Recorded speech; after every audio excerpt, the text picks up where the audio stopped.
Okay, so next topic है हमारे पास, ठीक है, autonomic effect on the heart and conduction velocity. अब सबसे पहले हम ये देखते हैं कि क्रोनोट्रॉपिक क्या होता है, ड्रोमोट्रॉपिक क्या होता है, ठीक है, तो ताकि हमें क्लियर हो जाए कि क्या इफेक्ट होगा सिंपैथेटिक और पैरासिम्पैथेटिक सिस्टम का हमारे क्रोनोट्रॉपिक और ड्रोमोट्रॉपिक क्या इफेक्ट्स आते हैं। सबसे पहले क्रोनोट्रॉपिक इफेक्ट। क्रोनोट्रॉपिक इफेक्ट क्या होता है? चेंजेस इन हार्ट रेट, ठीक है।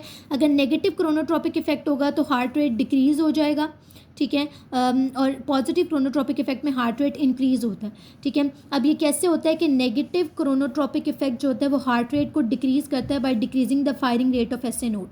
एस ए नोड की फायरिंग को कम कर देता है, तो फिर आपके पास हार्ट रेट डिक्रीज हो जाता है, उसको हम कहते हैं नेगेटिव क्रोनोट्रॉपिक इफेक्ट। और पॉजिटिव क्रोनोट्रॉपिक इफेक्ट क्या करता है? हार्ट रेट को इंक्रीज करता है by increasing the firing rate of S A node. जो ड्रोमोट्रॉपिक इफेक्ट है, ड्रोमोट्रॉप हम लेते हैं कंडक्शन के लिए वर्ड को यूज़ करते हैं, ठीक है। तो ड्रोमोट्रॉपिक इफेक्ट जो है वो चेंजेस इन कंडक्शन वेलोसिटी करता है, ठीक है। अगर नेगेटिव ड्रोमोट्रॉपिक इफेक्ट होता है और एक पॉजिटिव ड्रोमोट्रॉपिक इफेक्ट होता है, जो नेगेटिव ड्रोमोट्रॉपिक इफेक्ट है उसमें अगेन क्या होगा? कंडक्शन वेलोसिटी डिक्रीज हो जाएगी, ठीक है, थ्रू द एवी नोड, ठीक है। जब एवी नोड की कंडक्शन वेलोसिटी कम हो जाएगी तो क्या होगा? पी आर इंटरवल इंक्रीज हो जाएगा। ये हमने पहले भी बात की थी कि जो पी आर इंटरवल होता है वो हमारे पास एवी नोडल कंडक्शन वेलोसिटी के बारे में हमें बता रहा होता है। एवी नोडल कंडक्शन स्लो होगी तो पी आर इंटरवल जो है वो इंक्रीज हो जाएगा, जैसे हार्ट ब्लॉक्स वगैरह के अंदर भी हो रहा था, ठीक है। और पॉजिटिव ड्रोमोट्रॉपिक इफेक्ट में क्या होता है कि कंडक्शन वेलोसिटी इंक्रीज हो जाती है थ्रू द एवी नोड, तो पी आर इंटरवल जो है वो कम हो जाता है, ठीक है। ये कब हो सकता है? जैसे जब टेकीकार्डिया हो जाता है, ठीक है, तो हमारे पास क्या होता है कि तेज़ी से इम्पल्सेस जो है वो जनरेट हो रही होती हैं, एवी नोड से बहुत ज़्यादा जल्दी जो है वो इम्पल्सेस आगे ट्रांसमिट हो रही होती हैं, तो कंडक्शन वेलोसिटी जब एवी नोड की बढ़ जाती है तो पीआर इंटरवल जो है वो कम हो जाता है, ठीक है। अब हम आगे देखते हैं कि सिंपैथेटिक और पैरासिम्पैथेटिक नर्वस सिस्टम का क्या इफेक्ट होता है, क्या क्रोनोट्रॉपिक और क्या ड्रोमोट्रॉपिक इफेक्ट। ओके, ये हमें पहले भी वैसे पता है कि जो सिंपैथेटिक नर्वस सिस्टम होता है कि वो क्या करता है, वो फाइट एंड फ्लाइट रिस्पॉन्स में एक्टिवेट होता है, यानी हमारे हार्ट रेट को इंक्रीज करेगा, कंडक्शन वेलोसिटी को इंक्रीज करेगा, हार्ट की कॉन्ट्रैक्टिलिटी को बढ़ा देगा, ठीक है। तो इसी तरह से पैरासिम्पैथेटिक नर्वस सिस्टम क्या करता है, ठीक है, वो हमारा रेस्टिंग फेज में स्टिमुलेट होता है, वो हार्ट रेट को कम करता है, कंडक्शन वेलोसिटी को कम करता है और हमारी कॉन्ट्रैक्टिलिटी को भी कम कर देता है, ठीक है। तो सबसे पहले हमारे पास आ जाता है पैरासिम्पैथेटिक सिस्टम का इफेक्ट देखते हैं हार्ट रेट और कंडक्शन वेलोसिटी पे, ठीक है। ओके, हमें पता है कि पैरासिम्पैथेटिक जो सिस्टम होता है या पैरासिम्पैथेटिक इम्पल्सेस जो होती हैं, ठीक है, वो हमारे पास एसिटाइलकोलिन को एज ए न्यूरोट्रांसमीटर रिलीज़ करती हैं, ठीक है। और ये एसिटाइलकोलिन जो होता है ये मस्कुलिनिक रिसेप्टर्स के ऊपर जाकर एक्ट करता है और अपना इफेक्ट जो है वो प्रोड्यूस करता है।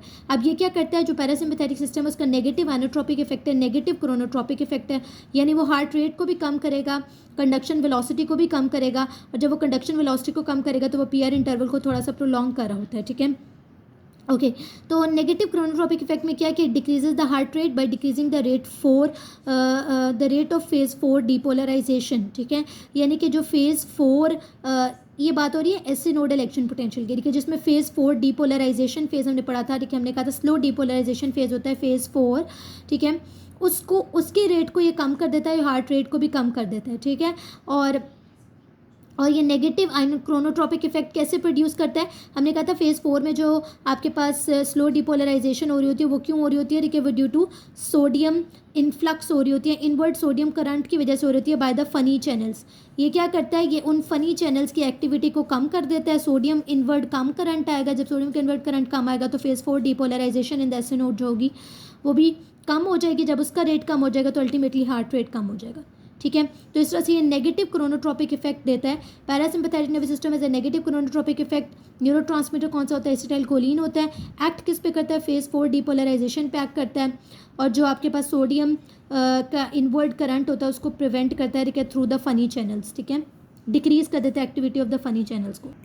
Next is negative dromotropic effect होता है, देखिए, पैरासिम्पैथेटिक सिस्टम का, ये conduction velocity through the AV node को कम कर देता है, ठीक है। मैंने पहले बात की जब conduction velocity of AV node कम हो जाएगी तो पीआर इंटरवल जो अल्टीमेटली इंक्रीज हो जाता है, ठीक है। अब ये किस फेज के ऊपर एक्ट कर रहा होता है, या उन्होंने कहा कि इसका मैकेनिज्म क्या होता है कि ये कैल्शियम के इनफ्लक्स को कम कर देता है और पोटेशियम की इफ्लक्स को ज़्यादा कर देता है।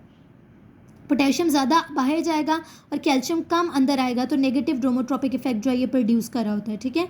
ओके, नेक्स्ट हमारे पास आ जाता है सिंपैथेटिक सिस्टम का क्या इफेक्ट होता है हार्ट रेट और कंडक्शन वेलोसिटी के ऊपर, ठीक है। सिंपैथेटिक नर्वस सिस्टम जो होता है वो नॉरएपिनेफ्रिन को रिलीज करता है एज ए न्यूरोट्रांसमीटर, ठीक है, और नॉरएपिनेफ्रिन जो है एडिनर्जिक रिसेप्टर्स के ऊपर एक्ट कर रहा होता है, जिनमें अल्फा बीटा रिसेप्टर्स है, लेकिन ज़रा हार्ट के अंदर बीटा 1 रिसेप्टर्स प्रेजेंट होते हैं। इसका पॉजिटिव क्रोनोट्रोपिक इफेक्ट है, पॉजिटिव ड्रोमोट्रोपिक इफेक्ट है। अब क्रोनोट्रोपिक इफेक्ट कैसे आ रहा था? हमने कहा था पैरासिम्पैथेटिक सिस्टम जो था फेज 4 डिपोलराइजेशन के रेट को कम कर रहा था, ठीक है। और उसने क्या किया था कि जो फनी चैनल्स उनकी एक्टिविटी को कम करके सोडियम के इन्फ्लक्स को, इन्वर्ट सोडियम करंट को कम किया था। जबकि सिंपैथेटिक सिस्टम क्या करेगा? फेज 4 डिपोलराइजेशन के रेट को बढ़ा देगा, हार्ट रेट को इंक्रीज़ कर देगा। कैसे?